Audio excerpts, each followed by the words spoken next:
Hello नमस्कार जोहार साथियों, एक बार फिर से स्वागत है आप सभी छात्रों का जीएस फाउंडेशन की इस ऑनलाइन प्लेटफॉर्म पे।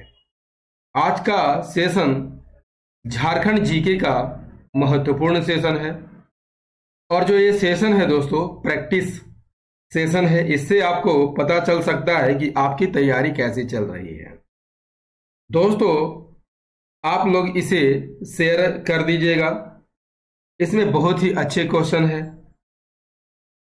बहुत ही अच्छा एक्सप्लेनेशन रहने वाला है, तो फटाफट से इस सेशन को आप दोस्तों के साथ शेयर कर दीजिएगा। चलिए शुरुआत कर लेते हैं आज के सेशन की। पहला सवाल आपके स्क्रीन पर है, कहता है कि झारखंड में बाहर से आकर बसने वाले लोगों को झारखंड के आदिवासी द्वारा क्या कहा जाता है? क्या कहा जाता है? झारखंड में बाहर से आकर बसने वाले लोगों को झारखंड के आदिवासियों द्वारा क्या कहा जाता है? इसका सही आंसर हो जाएगा option C is the correct answer, that is दिक्कू कहा जाता है।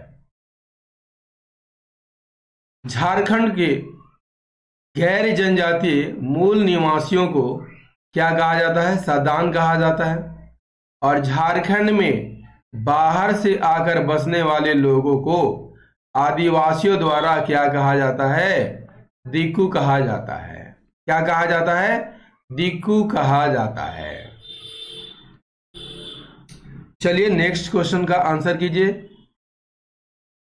किस जनजाति में सुबह के खाना को लुकमा कहा जाता है?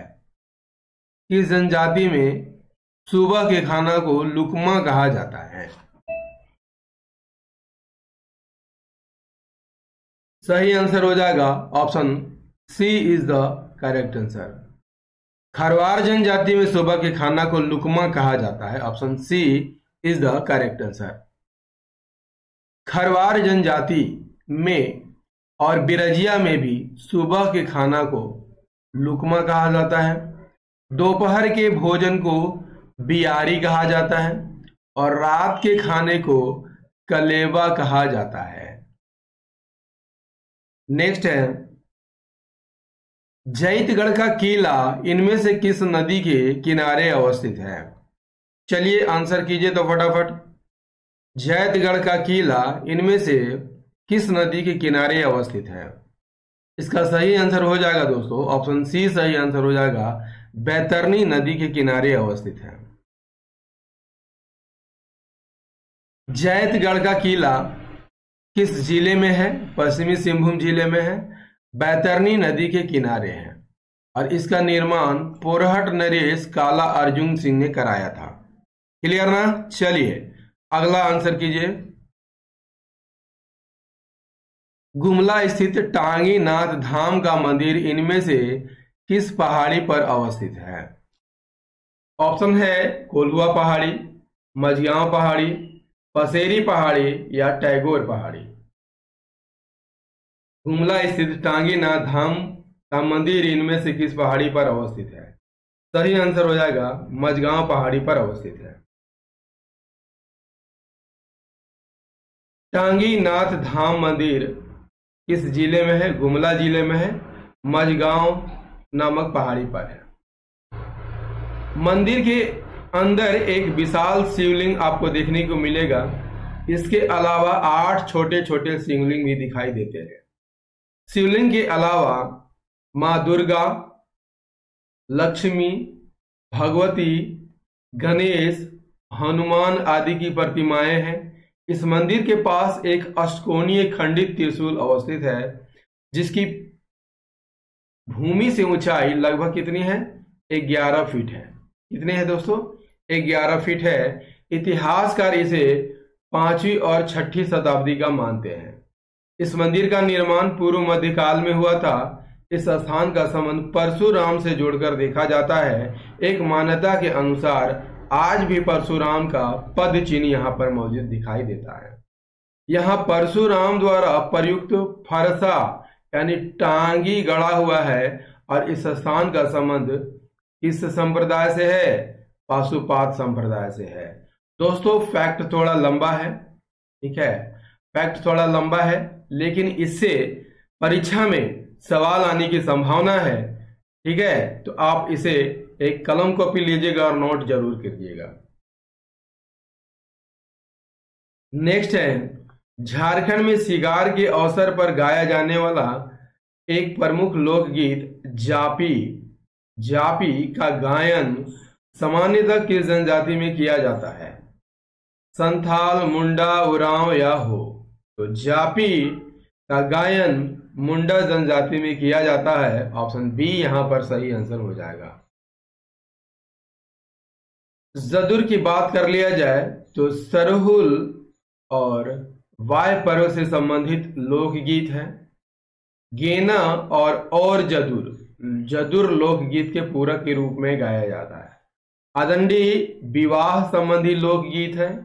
जापी शिकार के समय गाया जाने वाला गीत है। जरगा और कर्मा अन्य लोकगीत आपको देखने को मिल जाता है। किस जनजाति में? मुंडा जनजाति में। अगले सवाल का आंसर कीजिए। कर्मा नृत्य किया जाता है सरहुल के अवसर पर, कर्मा के अवसर पर, वाय पर्व के अवसर पर या विवाह पर्व के अवसर पर?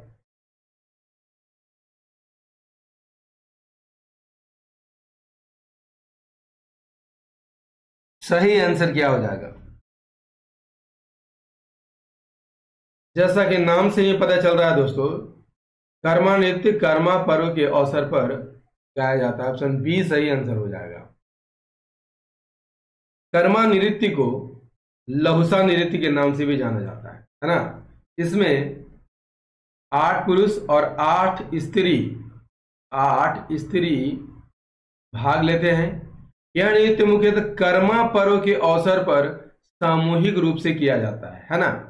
इस नृत्य में पुरुष और स्त्रियां गोलार्ध बनाकर, ठीक है, इस तरह से गोलार्ध बनाकर आमने सामने जो है खड़े होते हैं और एक दूसरे के आगे पीछे चलते हुए क्या करते हैं? नृत्य करते हैं। नृत्य कैसे किया जाता है? झुककर किया जाता है। और इस नृत्य के दौरान लहुसा गीत गाया जाता है। और इस नृत्य के 2 प्रकार है, खेमटा और झिनसारी। नेक्स्ट कर लीजिए। सामा चकेवा लोक नाट्य के दौरान अभिनय करने वाले अभिनेताओं के नाम के संबंध में इनमें से कौन सा मिलान सही है? सामा नायिका का नाम है, बिल्कुल सही है। चकेवा नायक को कहा जाता है। चुड़क या चुगला खलनायक को कहा जाता है, बिल्कुल सही है। और नायिका के भाई को क्या कहा जाता है? नायिका के भाई को क्या कहा जाता है? नायिका के भाई को सांब कहा जाता है, ठीक है। तो यहाँ पर सभी कथन सही है। ऑप्शन डी सही आंसर हो जाएगा। उपरोक्त सभी कथन यहाँ पर सही है। सामा चकेवा क्या है दोस्तों? एक लोक नाट्य है, ठीक है। कब किया जाता है? कार्तिक माह के शुक्ल पक्ष की सप्तमी से पूर्णमासी तक यह चलता है। इस लोक नाट्य में मिट्टी के पात्र बनाए जाते हैं, लेकिन उनकी तरफ से बालिकाएं जो है अभिनय करती है। क्लियर ना? इस लोक नाट्य के प्रमुख नायिका को, ठीक है, नायिका को क्या कहा जाता है? सामा कहा जाता है। नायक को चकेवा कहा जाता है। खलनायक को चुड़क या चुगला कहा जाता है। और सामा के भाई को क्या कहा जाता है? बता चुका हूं, सांब कहा जाता है। इसमें सामूहिक गीत गाया जाता है और सामूहिक गीतों के माध्यम से प्रश्नोत्तर शैली में विषय वस्तु को प्रस्तुत किया जाता है ना। और यह भाई बहन के पवित्र प्रेम से संबंधित लोक नाट्य है। क्लियर? चलिए, सेशन कैसा लग रहा है दोस्तों? आप कमेंट करके जरूर बता दीजिएगा। झारखंड की जनजातियों में प्रचलित टूसू पर्व कब मनाया जाता है? तो ये तो मकर संक्रांति के दिन मनाया जाता है। सही आंसर हो जाएगा ऑप्शन ए। टूसू पर्व सूर्य पूजा से संबंधित त्योहार है। मकर, ठीक है, मकर संक्रांति के दिन मनाया जाता है। और यह पर्व टूसू नाम की कन्या की स्मृति में मनाया जाता है। किसकी स्मृति में मनाया जाता है? टूसू नाम की कन्या की स्मृति में मनाया जाता है। यह पर्व के अवसर पर पंच परगना में टूसू मेला भी लगता है ना। इस पर्व के दौरान लड़कियों के द्वारा रंगीन कागज से लकड़ी या बांस के एक फ्रेम को सजाया जाता है और इसे आसपास के पहाड़ी क्षेत्र में प्रवाहित किसी नदी को भेंट कर दिया जाता है। नेक्स्ट है, जतराही मेला का आयोजन झारखंड राज्य के किस जिले में किया जाता है? रांची, हजारीबाग, गुमला या चतरा? तो जतराही चतरा जैसा वर्ड आ रहा है दोस्तों, सही आंसर हो जाएगा ऑप्शन डी। जतराही मेला कहां पर लगता है? चतरा में लगता है। गांधी मेला यदि आपसे पूछ लिया जाए कहां पर लगता है? सिमडेगा में लगता है। तुर्की मेला चाईबासा में लगता है। उर्स मेला गुमला में लगता है और जतराही मेला चतरा में। नेक्स्ट सवाल का आंसर कीजिए। झारखंड राज्य की प्रसिद्ध सोहराय और कोहबर चित्रकारी को किस वर्ष भौगोलिक संकेतक यानी जीआई टैग, जियोग्राफिकल टैग प्रदान किया गया है? 2016 में, 2018 में, 2020 में या 2021 में? इस वर्ष सही आंसर हो जाएगा ऑप्शन सी, 2020 में। सोहराय और कोहबर चित्रकला को कब 2020 में जीआई टैग यानी भौगोलिक संकेतक प्रदान किया गया है? यह झारखंड में किसी भी श्रेणी में प्राप्त होने वाला पहला जीआई टैग है। इसके लिए सोहराय कला विकास सहयोगी समिति हजारीबाग द्वारा आवेदन दिया गया था।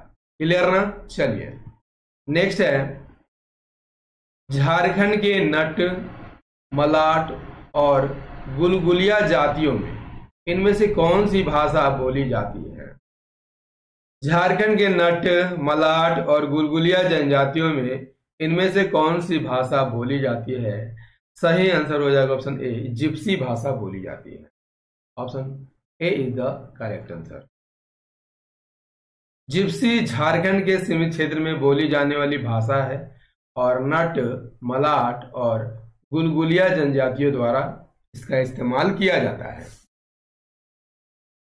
नेक्स्ट है, हो भाषा की प्रथम पुस्तक का नाम क्या है? तो हो भाषा की प्रथम पुस्तक कौन है? The grammatical construction of the whole language. Option B is the correct answer. हो काजी एक व्याकरण ग्रंथ है, किसके द्वारा लिखा गया है? भीमराव सोलंकी के द्वारा लिखा गया है। हो भाषा की प्रथम पुस्तक बता चुका हूं, the grammatical construction of the whole language है। इसका प्रकाशन कब किया गया था? 1840 में किया गया था। हो जनजातियों के लोक गीतों पर पहली पुस्तक फोकलोर ऑफ द कोल्हान का प्रकाशन कब किया गया था? 1902 में किया गया था। एन के बोस और CH बोम्बास द्वारा इसका प्रकाशन करवाया गया था। हो दुरंडी यदि आपसे पूछ लिया जाए कि रचना किसने की है? WC आर्चर ने की है। चलिए अगले सवाल का आंसर कीजिए। इन जिलों पर विचार करें। लातेहार, लोहरदगा, गुमला, रांची, रामगढ़ से ये सभी जिले जाने जाएंगे क्योंकि इन सभी जिलों की सीमाएं देश के किसी न किसी अन्य राज्य के साथ संलग्न है। बिल्कुल गलत है दोस्तों, क्योंकि आप देखेंगे तो रांची जो है आपको बीचों बीच में दिखाई देता है, ठीक है। यहाँ पे लोहरदगा भी बीच में दिखाई देता है, ठीक है। इन सभी जिलों की सीमाएं देश के किसी अन्य राज्य के साथ संलग्न नहीं है। ये भी इससे भी नहीं जाना जाएगा दोस्तों। सी है, इन सभी जिलों से होकर कर्क रेखा गुजरती है। तो ये कथन यहाँ पर सही है।